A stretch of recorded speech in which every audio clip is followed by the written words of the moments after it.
वर्तमान की सरकार ने महंगाई राहत कैंप जो शुरुआत की है, यहाँ इनकी सच्चाई जो धरातल पे है वो निकलकर कुछ और आ रही है। इन्होंने एक नंबर पे बिंदु रखा है गैस सिलेंडर योजना, जो सिर्फ और सिर्फ ऐसा उज्ज्वला योजना में ही उन लोगों को 500 रुपए के जो सिलेंडर की घोषणा की है। दूसरे जो सामान्य कनेक्शन है उनको तो 1140 रुपए में ही खरीदना पड़ेगा। मैं इस सरकार से ये पूछना चाहता हूँ कि ये आपको 4.5 साल के बाद में ये योजना कैसे याद आई?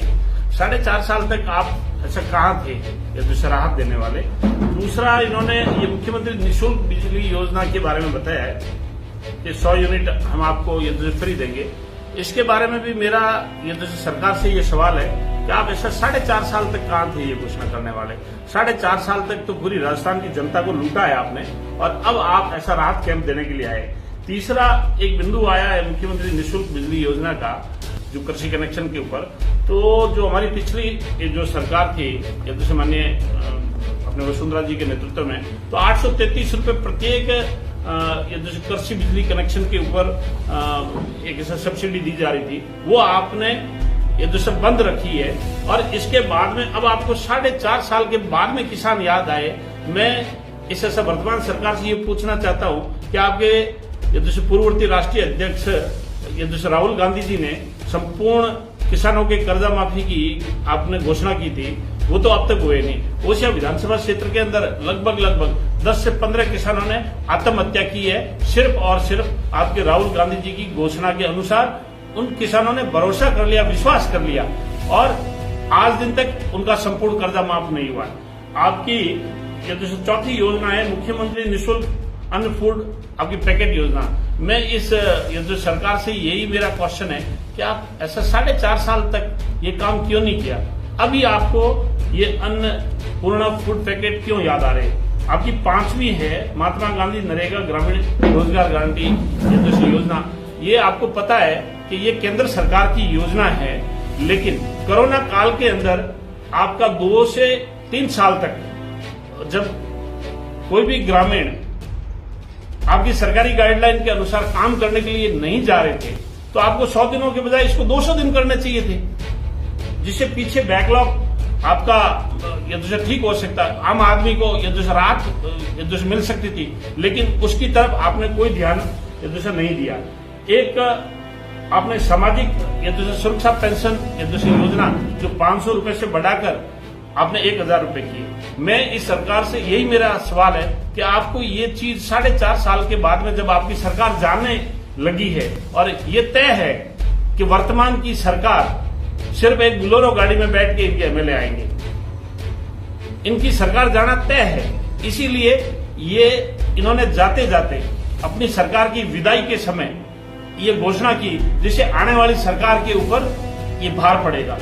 आप यदि ऐसे वाक्य में जो सच्चाई में यदि राहत देने का काम करते, तो आपकी सरकार बनते ही आपको इस बात की राहत दे देनी चाहिए थी। इसके बाद में आपने कामधेनु जो पशु बीमा योजना की इस ये जो है कि आप इस विषय के ऊपर बात कर रहे हैं। मैं आपको एक चीज ये जो कह देना चाहता हूँ, ओसिया विधानसभा क्षेत्र के अंदर प्रत्येक किसान के घर में 2 से 5 उन ऐसा दुधारू पशुओं की मृत्यु हुई है। जब लंपी डिजीज आया था, उस वक्त आपके पास में ये वेटरनरी वाला स्टाफ भी नहीं था, और जेसीबी से प्रत्येक ग्राम पंचायत में खड्डे कर करके गांव वालों ने ये बीमारी आगे नहीं फैले, उन ये जो ऐसा दुधारू पशुओं को ये जो दफनाया गया है, उनकी गिनती आपका वेटरनरी का और ग्राम सेवक का और संबंधित ग्राम पंचायत का किसान मिलकर यदि वो संख्या बल के ऊपर यदि आप ऐसा राहत देते। अब आपका सरकारी विभाग कह रहा है कोई न कोई पर्ची कटी हुई होनी चाहिए, तो पर्ची काटने के लिए तो उस वक्त आपके पास में स्टाफ ही नहीं था, गिनती करने वाला स्टाफ नहीं था। और वो दुधारू जानवर किसान के खेत में जब मर गया था, पूरे क्षेत्र में महामारी फैल रही थी, तो उस वक्त तो सरकार ने ग्राम पंचायत से भी जेसीबी कर करके उनको दफनाने का काम किया। ये खाली हवाई घोषणा है, इसमें कहीं पर भी किसी भी अपने पशुपालक को 1% की राहत मुझे नहीं दिख रही। फिर ये मुख्यमंत्री चिरंजीवी स्वस्थ बीमा योजना के बारे में आप बात कर रहे हैं, मैं एक चीज ये कह रहा हूं कि एक अभी आरटीए के कार्यकर्ता ने कुछ ऐसा रिपोर्ट मांगी, पूरे राजस्थान के अंदर 70 से 80 केस में ही ऑर्गन ट्रांसप्लांट हुए। आपने इसमें 25 लाख रुपए की घोषणा कर दी। जोधपुर जहां से गृह नगर से माननीय मुख्यमंत्री जी आते हैं, मैं माननीय मुख्यमंत्री जी से इस बात से पूछना चाहता हूं कि आपका एसएन मेडिकल कॉलेज के अंदर अब तक कितने ऑर्गन ट्रांसप्लांट हुए हैं, उसकी आपके पास में है? एक का भी नहीं हुआ है। ये सरकारी सिर्फ और सिर्फ थोड़े घोषणे कर रहे हैं। और जो चिरंजीवी जिस योजना के बारे में बात कर रहे हैं, आपके ओसिया के वर्तमान के विधायक उसी चिरंजीवी योजना की धज्जियां उड़ा रहे थे आपके श्री राम हॉस्पिटल के बाहर बैठ के और धरना दे रहे थे। यदि इस योजना के अंदर कुछ दम होता तो आपका विधायक, सरकार का वर्तमान का विधायक उस हॉस्पिटल के बाहर धरने पे नहीं बैठा रहता। इसके बाद में आपने यदि मुख्यमंत्री चिरंजीवी दुर्घटना बीमा योजना के 5 लाख रुपए से बढ़ाकर 10 लाख रुपए कर रहे हैं। मैं इस सरकार से ये पूछना चाहता हूँ, ये तमाम योजनाएं आपको 4.5 सालों के बाद में क्यों याद आ रही है? ऊपर इलेक्शन आ गए। इसीलिए इस सरकार से सिर्फ और सिर्फ हवाई और खोखले आपके दावे हैं। जो इन महंगाई राहत कैंप पर जो कर्मचारी और अधिकारी इन योजनाओं को 1%, 2%, 5% को लागू करने वाले भी है, सारे तो हड़ताल पे बैठे हैं। आपको इन कर्मचारियों को, अधिकारियों की हड़ताल के तरफ या इनके तरफ कोई बातचीत करके और ऐसा समझिए बिठा के इनकी बात सुनकर इनकी समस्याओं का समाधान करें। ऐसा तब तो 1%, 5% कुछ आपके ये महंगाई राहत कैंप जो आपकी सरकार ने जो ऐसे स्टार्ट किए, उसमें हम कुछ उम्मीद करें कि भाई 5%, 10% कुछ ये जो छोटा मोटा किसानों का कोई फायदा भी हो, आम आदमी का भी फायदा हो, गरीब आदमी का फायदा हो, ये जो वंचित का फायदा हो। लेकिन आपकी सरकारी मशीनरी नहीं है ऐसा धरातल पे लागू करने के लिए। तो मैं ये समझ रहा हूं कि ये महंगाई राहत कैंप नहीं है, आपका अंतिम प्रयास है कि किसी भी तरीके से इस सरकार को 2-3 महीने और चला दें। और कुछ नहीं है, सिर्फ हवाई और आपके थोते घोषणाएं। एक सवाल है, रात कैंप को क्या आप कांग्रेस का चुनावी प्रचार मानते हैं? कंप्लीट, इसमें कोई शक ही नहीं है। ये 4.5 साल तक कुंभकर्णी नींद सरकार सोई हुई रही है। इनके गैस सिलेंडर जैसे योजना, मुख्यमंत्री निःशुल्क बिजली योजना, मुख्यमंत्री निःशुल्क बिजली कृषि योजना, जब हमारी पूर्ववर्ती सरकार में 833 रुपए जब सरकार दे रही थी तो उस वक्त आपको किसान याद नहीं आए। अब आप कह रहे हैं 2000 यूनिट हम ऐसा फ्री कर देंगे। 4.5 साल के बाद ये तमाम योजनाएं आपको कैसे याद आ रही है? ये आपका जो आपका महंगाई राहत कैंप है, मैं एक एक बिंदु के ऊपर आपको वापस आके बता देता हूं। आपकी गैस सिलेंडर योजना, सिर्फ उज्ज्वला योजना माननीय जो प्रधानमंत्री जी दे रहे हैं, उन्हीं गैस सिलेंडरों के ऊपर 500 रुपए वो आप ऐसा देने के प्रयास कर रहे हैं। सामान्य आपके गैस कनेक्शन धारी को किसी प्रकार की कोई राहत नहीं है। मुख्यमंत्री निःशुल्क बिजली योजना है जो आप ऐसा 100 यूनिट यदि फ्री कर रहे हैं। मैं इनसे ये पूछना चाहता हूं कि आपको 4.5 साल के बाद में क्यों याद आए? फिर आप ऐसा किसानों की बात करें, निःशुल्क बिजली योजना 2000 यूनिट तक आपको फ्री देंगे, तो 833 रुपए तो हमारी पूर्ववर्ती माननीय मुख्यमंत्री जी वसुंधरा जी दे रहे थे सब्सिडी। फिर आपने उसको बंद कर दिया, तो बंद करने का काम आपने क्यों किया? और अब आपको किसान याद आ गए। आपके राष्ट्रीय अध्यक्ष जी राहुल गांधी जी ने इस बात की घोषणा की थी कि संपूर्ण किसानों का संपूर्ण कर्जा यदि माफ कर देंगे, वो आज दिन तक नहीं हुआ। ओसिया विधानसभा क्षेत्र के अंदर हमारे किसानों ने कम से कम 10 किसानों ने तो आपकी इंदिरा गांधी नहर योजना के अंदर अपनी ई लीला समाप्त की, आत्महत्या कर ली उन लोगों ने। यहाँ नेवरा के अंदर 2 किसानों ने कर ली, चांद्रक के अंदर कर ली। कितने किसानों ने आत्महत्या की जिनके बैंक की कुर्की के नोटिस आए हुए थे। और अब आप इसके बारे में ये कह रहे हैं मुख्यमंत्री निःशुल्क अन्नपूर्ण ये जो आपके फूड पैकेट, ये आप 4.5 साल तक कहां थे जी? इसके बाद में ये आगे महात्मा गांधी नरेगा ये जो ग्रामीण आपकी रोजगार गारंटी में, इसमें आप ये कह रहे हैं कि 100 दिन अतिरिक्त देंगे। आपकी सरकारी गाइडलाइन के अनुसार आपके 3 साल तक ये काम बंद रहा, तो आपको 100 दिनों के बजाय इसको 200 दिन करना चाहिए था अतिरिक्त, लेकिन उसके ऊपर आपका ध्यान ही नहीं है। और हमने 23 अगस्त 2020 को लॉकडाउन करके हमने उस वक्त भी मांग की थी कि कोरोना काल के 6 महीने के बिजली के बिल आप ऐसा माफ करो। उस वक्त तो आपने 1% भी नहीं सुनी, आपके काम के ऊपर जू तक नहीं रही। ये कंप्लीट इनका कांग्रेस का इलेक्शन एजेंडा है। किसी भी तरीके से ये चाहते हैं कि हमारी सरकार ये दूसरा रिपीट आ जाए। मैं कांग्रेस के सभी कार्यकर्ताओं को और वर्तमान सरकार को ये कह देना चाहता हूं, आपके टोटल एमएलए एक बुलेरो में बैठकर आएंगे, इससे ज्यादा नहीं जीतेंगे। आप कितनी भी योजनाएं, आप 4.5 साल के बाद में आपकी नींद खुल रही है, आज दिन तक आपकी नींद क्यों नहीं खुली? और अभी इस कैंप के प्रत्युत्तर में भारतीय जनता पार्टी और से क्या अभियान चलाया जाएगा? ऐसा बड़ा हम अभियान जो अभियान के रूप में ये कह रहे हैं कि जो सरकारी मशीनरी 1%, 5%, 10% आम गरीब, वंचित, पीड़ित, शोषित किसी को राहत भी मिले। पहले सरकार ऐसा वर्तमान आपके राजस्व पंचायत समिति के जो रेवेन्यू के जितने भी जो अधिकारी और कर्मचारी हड़ताल में बैठे उनकी बात सुने और उनकी हड़ताल समाप्त करें, तब तो ये धरातल पे कोई 1%, 2% बात आ सकती है। लेकिन मुझे उम्मीद नहीं है कि वो भी कोई उनकी बात ऐसा सरकार सुने और कुछ सरकार समाधान की ओर आगे बढ़े। सचिन पायलट को लेकर क्या कहेंगे? इन दिनों जो प्रदेश में घटनाक्रम घट रहा है, सचिन पायलट ने अपनी सरकार के खिलाफ अनशन किया था, उसको लेकर आप कुछ कहेंगे? सर, सचिन पायलट ही क्यों? ऐसा माननीय मुख्यमंत्री जी अशोक गहलोत साहब के राजकुमार वैभव जी और अशोक चांदना जी लड़ रहे हैं। क्यों लड़ रहे हैं वो आप वैभव जी से जाके पूछो, अशोक चांदना जी से पूछो, सचिन पायलट जी से पूछो। वर्तमान की ओर से की जो आपकी विधायिका है वो हॉस्पिटल के आगे जाके धरने में बैठती है और चिरंजीवी योजना की पोल खोलती, तो वो आप उसको पूछो कि आपकी सरकार की एक एमएलए ने ये वर्तमान सरकार अखंड भ्रष्टाचार के अंदर डूबी हुई है। मैं जिस पंचायत समिति में बैठा हूं, तिवरी पंचायत समिति के अंदर लगभग अब तक 9 वीडियो चेंज हो गए।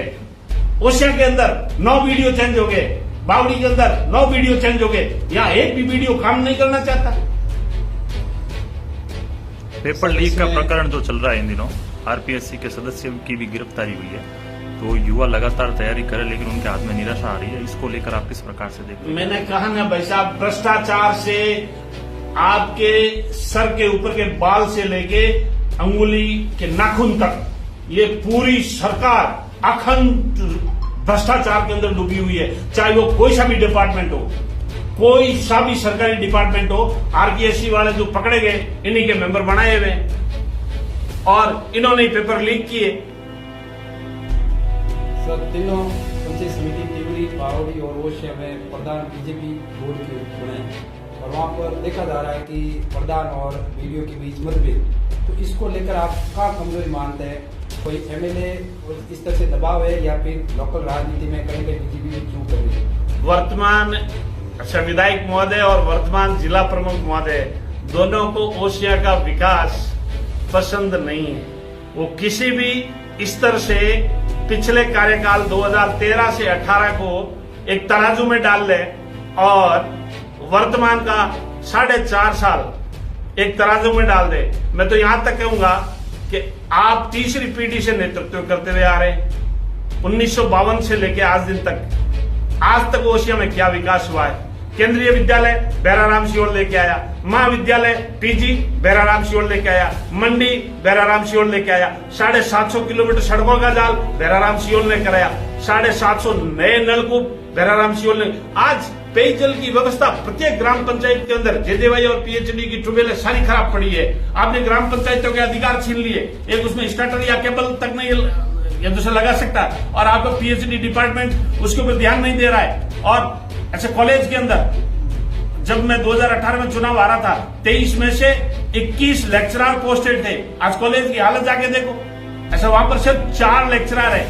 प्रत्येक स्तर पर राजनीतिक विदेशता के साथ काम कर रही है। इस वर्तमान हमारी तिवरी पंचायत समिति के प्रधान के ऊपर झूठे सरकार ने मुकदमे डाले और यदि हम कहीं झूठ होते तो हमारी स्थायी जो कमेटियां बनी थी, मिस्टर रजनीश कुमार ने उन नतीजों को खुर्द-बुर्द किया है। माननीय कोर्ट ने हमें ये दूसरा राहत दी है। इस सरकार ने तो बेईमानी के ऊपर बेईमानी की है। इतनी बेईमानी की है कि मेरे खुद तक, मैं यहाँ स्टेट में भी नहीं हूं, मेरे खुद के ऊपर मुकदमा किया है इस सरकार ने। ये सरकार बिल्कुल बेशर्म है। इस सरकार को, वर्तमान सरकार को किसी भी प्रकार की शर्म या मर्यादा ही नहीं है, मैं तो यहां तक कहूंगा। ये राजनीतिक विदेशता के अंदर किस हद तक नीचे गिर जाते हैं, इसकी कोई हमें कल्पना भी नहीं है। बहुत बहुत धन्यवाद। एक सवाल और सर, पूर्व सांसद बद्रीराम जाखड़ भी लगातार वर्तमान विधायिका पर आरोप लगाते आ रहे हैं, उसको लेकर आप किस प्रकार से उनको देखते हैं? अरे कांग्रेस के सांसद, कांग्रेस के विधायक आपस में लट मार रहे हैं, पुलिस उनको ऐसा सुरक्षा दे रही है। आम आदमी के क्या हालात हो सकते हैं आप खुद सोच सकते हैं भाई साहब। हमने तो नहीं कहा कि आप लट बजाओ आपस में, वहां भैराराम सियोल नहीं था।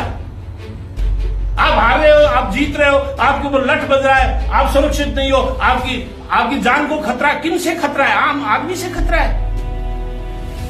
आम आदमी तो वही बेचारा आज 4.5 साल तक त्राइमाम कर रहा है, इस सरकार को कोस रहा है, एक भी विकास का काम नहीं हुआ है। और आपस में आपकी लट बजे, अशोक गहलोत के बजे, सचिन पायलट के बजे, ऐसा माननीय वर्तमान ओडिशा की विधायक के बीच बजे या बद्रीराम जी के बीच बजे, ये बात तो आपको उन्हीं को पूछना पड़ेगा कि आप आपस में क्यों लट बजा रहे हो। भैराराम का इसमें कोई हाथ नहीं है भैया। सर, राजस्थान की राजनीति की बात करें तो पूर्व सीएम वसुंधरा जी और वर्तमान नए चेहरे को लेकर भी कई कोसोपेश चल रही है, तो आप संगठन और पार्टी से जुड़े हुए हैं। हमारे भारतीय जनता पार्टी के अंदर किसी भी प्रकार की कोई पेशोपेश नहीं है। हमारे जो संसदीय दल का बोर्ड बना हुआ है वो 1 मिनट के अंदर निर्णय करता है, और हमारा संसदीय बोर्ड और भारतीय जनता पार्टी का जो शीर्ष नेतृत्व है वो 1 मिनट में अपना निर्णय करके, हमारा मुख्यमंत्री कौन होगा हम आपको बता देंगे ऐसा समय आने पर। बहुत से भी 5 दावेदार सामने आ रहे हैं, तो आप अपने खुद को लेकर कितना पब्लिक को आश्वस्त करना चाहिए? ये भारतीय जनता पार्टी का आंतरिक लोकतंत्र है, यहाँ आप भी टिकट मांग सकते हैं, आपको भी कोई मना नहीं करेगा। ऐसा 25 दावेदार है, अभी आपने लिस्ट बहुत कम बताई। एक मुकदमा दर्ज हुआ था मखानिया थाने में आपको लेकर, उसके बाद आपने जोधपुर में प्रेस कॉन्फ्रेंस भी की थी और आपने कहा था कि मैं आने वाले 10 दिन के अंदर बहुत बड़ा ओसिया विधानसभा में वर्तमान विधायकों को लेकर खुलासा करने वाला हूं। उसके बाद कोई हलचल नहीं। वो पोटली अभी भी मेरे पास में पड़ी है। कुछ मेरे गांव के बड़े बुजुर्गों ने और पंचों ने मुझे कहा कि बहन जी ये इस हद तक नीचे गिर सकती है, लेकिन आपको नहीं गिरना चाहिए, आपको मान और सम्मान के साथ, मर्यादा के साथ रहना चाहिए। इसलिए गांव के पंच पटेलों की मुझे बात माननी पड़ती है। पत्रकार महोदय क्या करें, हमारी मजबूरी है। जी सर, धन्यवाद।